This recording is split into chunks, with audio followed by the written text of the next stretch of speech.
বহলালৈ আপোনাক স্বাগতম। বহলাৰ অৰ্থ হ'ল মহিলা স্বাস্থ্য আৰু জীৱিকা সংগঠন। এই সংগঠন USAIDৰ দ্বাৰা অনুদানপ্ৰাপ্ত আৰু ইয়াক FHM এংগেজৰ দ্বাৰা সহায় কৰা হৈছে আৰু সমগ্ৰ ভাৰতত সংহিতা CGFৰ দ্বাৰা কাৰ্যকৰী কৰা হৈছে। মহিলাৰ বাবে যৌন আৰু প্ৰজনন স্বাস্থ্য সেৱা আৰু গৰ্ভনিৰোধৰ ওপৰত অধিৱেশনলৈ আপোনাক স্বাগতম। এই অধিৱেশনৰ উদ্দেশ্য হৈছে আপোনালোকক যৌন আৰু প্ৰজনন স্বাস্থ্য সেৱাৰ বিষয়ে চমু বুজাবুজি প্ৰদান কৰা, গৰ্ভনিৰোধৰ গুৰুত্বৰ ওপৰত গুৰুত্ব আৰোপ কৰা। মিনুৰ উদাহৰণেৰে আৰম্ভ কৰোঁ আহক। মিনুৱে এখন গেলামালৰ দোকান চলায় আৰু অলপতে বিবাহপাশত আবদ্ধ হৈছে। তাইৰ দোকানখন পুনৰ নিৰ্মাণ কৰাৰ বাবে এটা সৰু ঋণ লৈছে। মিনু বিবাহিত হোৱাৰ বাবে সুখী, কিন্তু গৰ্ভৱতী হোৱাৰ বাবে বহুত নাৰ্ভাছ হৈও আছে। মিনুৱে ভাবি থাকে, যদি মই গৰ্ভৱতী হওঁ তেন্তে কি হ'ব? মই কাম এৰিব লাগিব নেকি? মোৰ দোকান কোনে চলাব? মই লোৱা ঋণ আমি কেনেকৈ পৰিশোধ কৰিম? কেতিয়া সন্তান জন্ম দিব লাগে মই পৰিকল্পনা কৰিবলৈ কি কৰিব পাৰোঁ? মই কাৰ সৈতে কথা পাতিব লাগে? তেওঁলোকে মোৰ বিষয়ে কি ভাবিব? নমস্কাৰ, মই এগৰাকী বহলা চেম্পিয়ন। নমস্কাৰ মেডাম। নমস্কাৰ মেডাম। মই ইয়াত মহিলাসকলৰ বাবে যৌন আৰু প্ৰজনন স্বাস্থ্য সেৱাৰ ওপৰত আলোচনা কৰিবলৈ আৰু গৰ্ভনিৰোধকৰ বিষয়ে কথা পাতিবলৈ আহিছোঁ। এই অধিৱেশনত মই আপোনাক বহুতো প্ৰশ্নৰ উত্তৰ দিয়াত সহায় কৰিম। ইয়াৰে কিছুমান প্ৰশ্ন হৈছে, মহিলাসকলে তেওঁলোকৰ যৌন আৰু প্ৰজনন স্বাস্থ্যৰ বিষয়ে সজাগ হোৱাটো কিয় গুৰুত্বপূৰ্ণ? যেতিয়া এগৰাকী মহিলাই তেওঁৰ যৌন আৰু প্ৰজনন স্বাস্থ্যৰ বিষয়ে সচেতনভাৱে বিকল্প বাছনি কৰিবলৈ সক্ষম হয়, তেতিয়া ই কেনেদৰে সহায় কৰে? সচেতন সন্মতি কি? কোনবোৰ বিভিন্ন ধৰণৰ গৰ্ভনিৰোধক উপলব্ধ? অপৰিকল্পিত পৰিস্থিতিত কি গৰ্ভনিৰোধক ব্যৱহাৰ কৰা উচিত? মই প্ৰথম প্ৰশ্নটোৰ উত্তৰ দিওঁ। মহিলাসকলে তেওঁলোকৰ যৌন আৰু প্ৰজনন স্বাস্থ্যৰ বিষয়ে সজাগ হোৱাটো কিয় গুৰুত্বপূৰ্ণ? আপুনি জানি আচৰিত হ'ব যে ৰাষ্ট্ৰীয় পৰিয়াল স্বাস্থ্য সমীক্ষা অনুসৰি ভাৰতৰ 57% মহিলাই ৰক্তহীনতাত ভুগি আছে। ভাৰতত প্ৰায় 2.5 কোটি মহিলাই পৰৱৰ্তী সন্তানৰ জন্ম স্থগিত ৰাখিব বিচাৰে বা সন্তান ধাৰণ সম্পূৰ্ণৰূপে বন্ধ কৰিব বিচাৰে, কিন্তু একাধিক কাৰণত গৰ্ভনিৰোধক ব্যৱহাৰ কৰা নাই।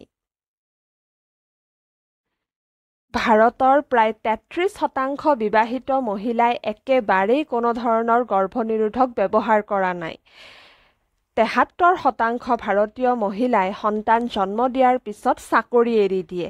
যিসকলে কামলৈ উভতি যায়, তেওঁলোকৰ ভিতৰত 48% লোকে 4 মাহৰ ভিতৰতে চাকৰি এৰি দিয়ে। এই সকলোবোৰ কাৰক এটা আনটোৰ লগত জড়িত আৰু সেয়েহে মহিলাসকলে নিজৰ যৌন আৰু প্ৰজনন স্বাস্থ্য উন্নত কৰাৰ বাবে মালিকীস্বত্ব লোৱাটো অতি গুৰুত্বপূৰ্ণ। গৰ্ভনিৰোধক বুলিলে কি বুজোৱা হয় সেয়া বুজি লওঁ আহক। যেতিয়া আমি জন্ম নিয়ন্ত্ৰণ ব্যৱস্থা যেনে বড়ি, কণ্ডম আৰু অন্যান্য যন্ত্ৰ ব্যৱহাৰ কৰোঁ বা গৰ্ভধাৰণ ৰোধ কৰিবলৈ অস্ত্ৰোপচাৰ ব্যৱহাৰ কৰোঁ, তেতিয়া ইয়াক গৰ্ভনিৰোধক বুলি জনা যায়। গৰ্ভধাৰণ প্ৰতিৰোধৰ বাবে আৰু সুস্থ জীৱন যাপনৰ বাবে বহুতো বিকল্প আছে। কোনটো গৰ্ভনিৰোধক পদ্ধতি ব্যৱহাৰ কৰিব সেই বিষয়ে জ্ঞাতভাৱে বাছনি কৰাটো অতি গুৰুত্বপূৰ্ণ।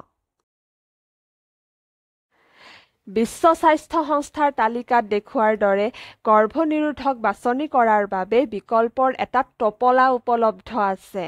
ইয়াত পৰাৱৰ্তনীয় গৰ্ভনিৰোধক পদ্ধতি যেনে অৰেল গৰ্ভনিৰোধক পিল, বেজীযুক্ত গৰ্ভনিৰোধক, ইমপ্লাণ্ট, হৰমনেল IUS আৰু IUD, তাৰপিছত পুৰুষ আৰু মহিলাৰ কণ্ডমৰ দৰে অস্থায়ী বা বাধা পদ্ধতি আছে। আৰু শেষত গৰ্ভধাৰণ প্ৰতিৰোধ কৰাৰ স্থায়ী পদ্ধতি যেনে পুৰুষ আৰু মহিলাৰ বন্ধাকৰণ। এই গৰ্ভনিৰোধক পদ্ধতিবোৰে অনিচ্ছাকৃত গৰ্ভধাৰণ প্ৰতিৰোধ কৰাত সহায় কৰে আৰু আপোনাৰ প্ৰজনন স্বাস্থ্য নিয়ন্ত্ৰণ কৰাত সহায় কৰে। ই আপোনাক আপোনাৰ প্ৰয়োজনীয়তা আৰু পছন্দৰ ওপৰত ভিত্তি কৰি আপোনাৰ বাবে সৰ্বশ্ৰেষ্ঠ উপযুক্ত পদ্ধতিটো বাছনি কৰাৰ সুযোগ দিয়ে। ই সহজ প্ৰৱেশাধিকাৰ নিশ্চিত কৰে আৰু সচেতনভাৱে বিকল্প বাছনি কৰাত উৎসাহিত কৰে। যেতিয়া এগৰাকী মহিলাই তেওঁৰ যৌন আৰু প্ৰজনন স্বাস্থ্যৰ বিষয়ে সচেতন বিকল্প বাছনি কৰিবলৈ সক্ষম হয়, তেতিয়া ই কেনেদৰে সহায় কৰে? এইটো এটা ভাল প্ৰশ্ন। যেতিয়া আপুনি আপোনাৰ বাবে উপলব্ধ বিকল্পৰ টপলাটোৰ বিষয়ে অৱগত হ'ব, তেতিয়া ই আপোনাক সচেতনভাৱে সিদ্ধান্ত ল'বলৈ অনুমতি দিব। তলত উল্লেখ কৰা প্ৰশ্নবোৰৰ উত্তৰ আপুনি নিজেই দিব পাৰিব। মই শাৰীৰিক আৰু মানসিকভাৱে গৰ্ভধাৰণৰ বাবে সাজুনে? কোনটো গৰ্ভনিৰোধক পদ্ধতি মোৰ বাবে সৰ্বশ্ৰেষ্ঠ? জৰুৰীকালীন পৰিস্থিতিত মই কি গৰ্ভনিৰোধক গ্ৰহণ কৰা উচিত?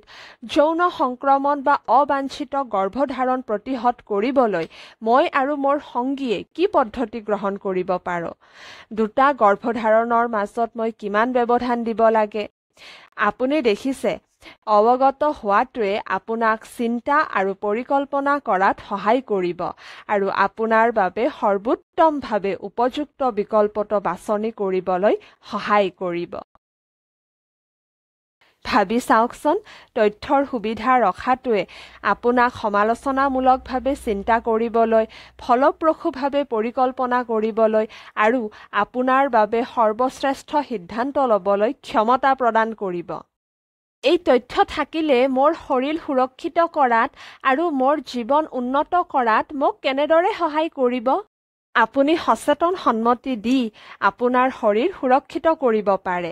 সচেতন সন্মতিৰ অৰ্থ হৈছে আপোনাক গৰ্ভনিৰোধক পদ্ধতিৰ উদ্দেশ্য, বিপদাশংকা আৰু লাভালাভৰ বিষয়ে সম্পূৰ্ণভাৱে অৱগত কৰা হৈছে। আপুনি উপলব্ধ বিকল্পবোৰৰ বিষয়েও অৱগত।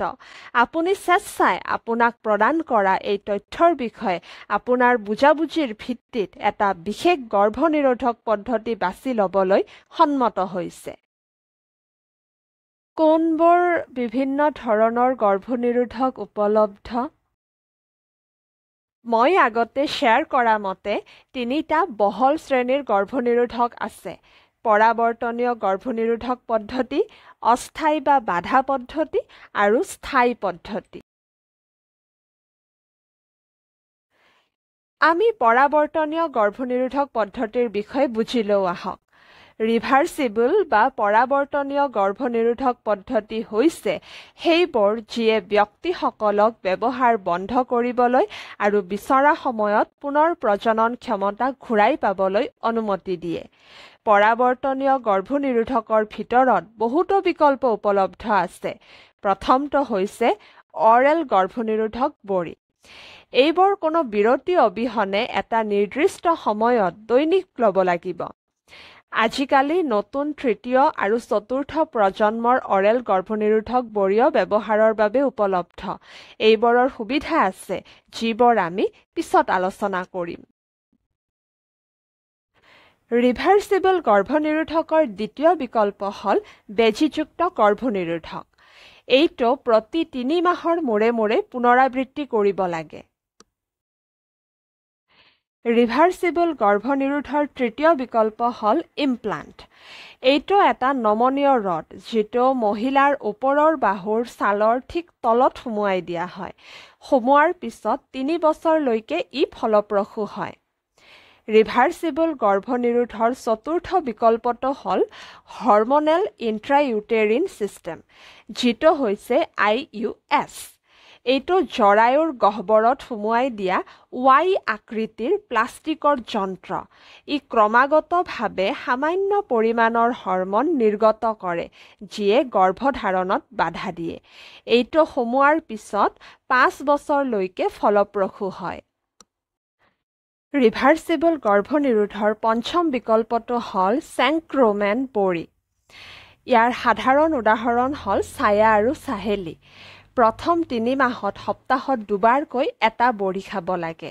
তাৰ পিছত সপ্তাহত এবাৰ খাব লাগে। বড়ি নোহোৱা হ'লে অবাঞ্ছিত গৰ্ভধাৰণৰ সম্ভাৱনা বৃদ্ধি পায়। মনত ৰাখিব যে যেতিয়া এই ৰিভাৰ্চিবল বিকল্পসমূহ বন্ধ কৰা হয়, তেতিয়া প্ৰজনন ক্ষমতা পুনৰ প্ৰতিষ্ঠা হয়। আমাৰ ওচৰত অস্থায়ী বা বাধাৰ গৰ্ভনিৰোধক পদ্ধতিও আছে। অস্থায়ী পদ্ধতি হ'ল পুৰুষ আৰু মহিলাৰ কণ্ডম। কণ্ডমে কেৱল গৰ্ভাৱস্থা প্ৰতিৰোধ কৰাই নহয়, যৌন সংক্ৰমণৰ বিৰুদ্ধেও প্ৰতিৰোধ কৰে। উপলব্ধ ৰিভাৰ্চিবল আৰু অস্থায়ী পদ্ধতিৰ উপৰিও আপোনাৰ হাতত গৰ্ভনিৰোধৰ স্থায়ী পদ্ধতিও আছে। গৰ্ভনিৰোধৰ স্থায়ী পদ্ধতিবোৰ সেইসকল ব্যক্তিৰ বাবে যিসকলে তেওঁলোকৰ আকাংক্ষিত পাৰিবাৰিক আকাৰ সম্পূৰ্ণ কৰিছে বা ভৱিষ্যতে সন্তান জন্ম দিব নিবিচাৰে। এই পদ্ধতিবোৰ অপৰিৱৰ্তনীয় বুলি গণ্য কৰা হয়। ইয়াত পুৰুষ বন্ধ্যাকৰণ আৰু মহিলা বন্ধ্যাকৰণ দুয়োটা অন্তৰ্ভুক্ত থাকে। পুৰুষৰ বন্ধ্যাকৰণত ভেচেক্টমী বুলিও কোৱা হয়। ইয়াৰ বাবে এটা সাধাৰণ অস্ত্ৰোপচাৰ কৰা হয়, য'ত শুক্ৰাণু কঢ়িয়াই নিয়া নলীবোৰ কাটি বা বন্ধ কৰি দিয়া হয়, যাতে গৰ্ভধাৰণ সম্ভৱ নহয়। মহিলা বন্ধ্যাকৰণক টিউবেক্টমী বুলিও কোৱা হয়। ইয়াত মাইকী কণী কঢ়িয়াই নিয়া ফেলোপিয়ান টিউববোৰ কাটি বা বন্ধ কৰি দিয়া হয়, যাতে কণীটো জৰায়ুত নপৰে আৰু শুক্ৰাণুও কণীত নপৰে। ই যিকোনো গৰ্ভধাৰণ প্ৰতিহত কৰে। আমি সংক্ষিপ্তভাৱে কওঁ আহক। আমি 3 প্ৰকাৰৰ গৰ্ভনিৰোধক বিকল্পৰ বিষয়ে শিকিছিলোঁ: পৰাৱৰ্তনীয় গৰ্ভনিৰোধক পদ্ধতি, অস্থায়ী বা বাধা পদ্ধতি আৰু স্থায়ী পদ্ধতি। মহিলাৰ বাবে গৰ্ভনিৰোধৰ অন্যতম সাধাৰণ পদ্ধতিৰ বিষয়ে আলোচনা কৰা যাওক। অৰেল গৰ্ভনিৰোধক বড়ি। ইহঁতৰ বৈশিষ্ট্য আৰু পাৰ্শ্বক্ৰিয়াবোৰ বুজি লওঁ আহক। এইবোৰ গৰ্ভনিৰোধৰ চুটি কাৰ্যক্ষম উলটিব পৰা পদ্ধতি আৰু দৈনিক গ্ৰহণ কৰিব লাগে, আৰু আপুনি এবাৰ গ্ৰহণ কৰা বন্ধ কৰিলে ইয়াৰ প্ৰভাৱ ওলোটা হয়। সেইবোৰ ফলপ্ৰসূভাৱে ব্যৱহাৰ কৰিবলৈ প্ৰতিদিনে এটাকৈ বড়ি খাব লাগে। যদি আপুনি বড়ি খাবলৈ বাদ দিয়ে, তেন্তে যিমান পাৰি সোনকালে খাব। ইয়াৰ উপৰিও মন কৰিবলগীয়া যে অৰেল গৰ্ভনিৰোধক বড়ি ব্যৱহাৰ কৰিলে ৰক্তক্ষৰণৰ পৰিৱৰ্তন হোৱাটো সাধাৰণ কথা, কিন্তু এইবোৰ বেছিভাগেই ক্ষতিকাৰক নহয়। এই গৰ্ভনিৰোধক বড়িবোৰ এতিয়া বা পিছত আৰম্ভ কৰিবলৈ যিকোনো সময়তে মহিলাক দিব পাৰি। ব্যৱহাৰকাৰীসকলে জনোৱা কিছুমান পাৰ্শ্বক্ৰিয়া হৈছে ৰক্তক্ষৰণৰ প্ৰকাৰৰ পৰিৱৰ্তন, মূৰৰ বিষ, মূৰ ঘূৰোৱা, বমি বমি ভাৱ, স্তন কোমলতা, ওজন পৰিৱৰ্তন, মেজাজ পৰিৱৰ্তন আৰু শালমইনা বা পিম্পল, যিবোৰ উন্নত বা বেয়া হ'ব পাৰে, কিন্তু সাধাৰণতে উন্নতি হোৱা দেখা যায়। তৃতীয় আৰু চতুৰ্থ প্ৰজন্মৰ গৰ্ভনিৰোধক বড়িক নতুন প্ৰজন্মৰ গৰ্ভনিৰোধক বড়ি বুলিও কোৱা হয়। এইবোৰ হৈছে নিৰ্দিষ্ট সময়ত দৈনিক মৌখিকভাৱে গ্ৰহণ কৰিব পৰা চমু কাৰ্যকৰী ৰিভাৰ্চিবল পদ্ধতি। গৰ্ভনিৰোধক গুণৰ উপৰিও ই প্ৰসাধন উপকাৰিতাও প্ৰদান কৰে আৰু ঋতুচক্ৰ নিয়ন্ত্ৰণত সহায় কৰে। সহজ ভাষাত ক'বলৈ গ'লে, তৃতীয় আৰু চতুৰ্থ প্ৰজন্মৰ OCP-য়ে কেৱল গৰ্ভনিৰোধক প্ৰদান কৰাই নহয়, ইয়াৰ উপৰিও চক্ৰ নিয়ন্ত্ৰণ আৰু প্ৰসাধন প্ৰভাৱ ছালৰ মান উন্নত কৰে। কিছুমান মহিলাই কয় যে তেওঁলোকে ওৰেল গৰ্ভনিৰোধক বড়ি পছন্দ কৰে কাৰণ ইয়াক মহিলাগৰাকীয়ে নিয়ন্ত্ৰণ কৰে। প্ৰদানকাৰীৰ সহায় অবিহনে যিকোনো সময়তে বন্ধ কৰিব পাৰি। বড়িয়ে যৌন সম্পৰ্কত বাধা নিদিয়ে। ই এটা সহজ গৰ্ভনিৰোধক পদ্ধতি যিকোনো ফাৰ্মাচীৰ পৰা সহজে লাভ কৰিব পৰা যায়। মই অপৰিকল্পিত পৰিস্থিতিৰ বিষয়ে চিন্তিত। অপৰিকল্পিত পৰিস্থিতিত আপুনি জৰুৰীকালীন গৰ্ভনিৰোধক বড়ি ব্যৱহাৰ কৰিব পাৰে বা কণ্ডম ব্যৱহাৰ কৰিব পাৰে। যদিও জৰুৰীকালীন গৰ্ভনিৰোধক বড়িবোৰে অপৰিকল্পিত পৰিস্থিতিৰ বিৰুদ্ধে সুৰক্ষা প্ৰদান কৰে, কণ্ডমে কেৱল গৰ্ভধাৰণ প্ৰতিৰোধ কৰাই নহয়, কিন্তু যৌন সংক্ৰমণৰ বিৰুদ্ধে প্ৰতিবন্ধক হিচাপেও কাম কৰে। জৰুৰীকালীন গৰ্ভনিৰোধক কেৱল জৰুৰীকালীন অৱস্থাতহে সহায় কৰাৰ এক নিৰাপদ আৰু ফলপ্ৰসূ উপায়। মনত ৰাখিব, এইবোৰ গৰ্ভনিৰোধৰ নিয়মীয়া পদ্ধতি নহয়। জৰুৰীকালীন গৰ্ভনিৰোধক বড়ি ব্যৱহাৰ কৰাৰ সময়ত মনত ৰখা কেইটামান মূল কথা হ'ল: এইবোৰ অসুৰক্ষিত যৌন সম্পৰ্কৰ ৭২ ঘণ্টাৰ ভিতৰত ব্যৱহাৰ কৰিব লাগে। ইয়াৰ দ্বাৰা বিদ্যমান কোনো গৰ্ভধাৰণৰ অন্ত নপৰে। অধিক সুৰক্ষাৰ বাবে জৰুৰীকালীন গৰ্ভনিৰোধৰ পিছত বাধা পদ্ধতি ব্যৱহাৰ কৰক। মনত ৰাখিব, জৰুৰীকালীন গৰ্ভনিৰোধক নিয়মীয়া গৰ্ভনিৰোধৰ বিকল্প নহয়। অহা মাহিলী ৰক্তক্ষৰণৰ পিছত উপযুক্ত গৰ্ভনিৰোধক পদ্ধতি বাছি লওক। কণ্ডমৰ বৈশিষ্ট্যসমূহ বুজি লওঁ আহক। পুৰুষ আৰু মহিলা উভয়ৰে বাবে কণ্ডম গৰ্ভনিৰোধৰ এক বাধা পদ্ধতি।